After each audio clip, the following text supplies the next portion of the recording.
The Palestinian Authority on Thursday announced that its probe revealed that Al-Jazeera reporter Shireen Abu Akleh was deliberately shot by an Israeli sniper, which was denounced by Israel as a lie. On May the 11th, Abu Akleh, 51, was killed after being shot in the head while covering an Israeli military raid on the Palestinian refugee camp of Jenin in the northern West Bank.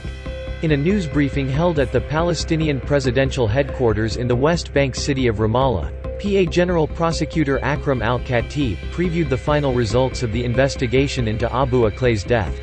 فقد ثبت لدينا بشكل قاطع أن استهداف الشهيد أبو عقلة ومجموعة الصحفيين الذين كانوا برفقتها من قبل قوات جيش الاحتلال قد جاء بشكل مباشر ومتعمد.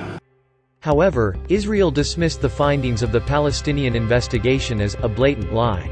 Israeli Defense Minister Benny Gantz said in a statement that Israel is willing to conduct an investigation in collaboration with international bodies if the PA agrees to share all of its findings and hand over the bullet that killed the journalist.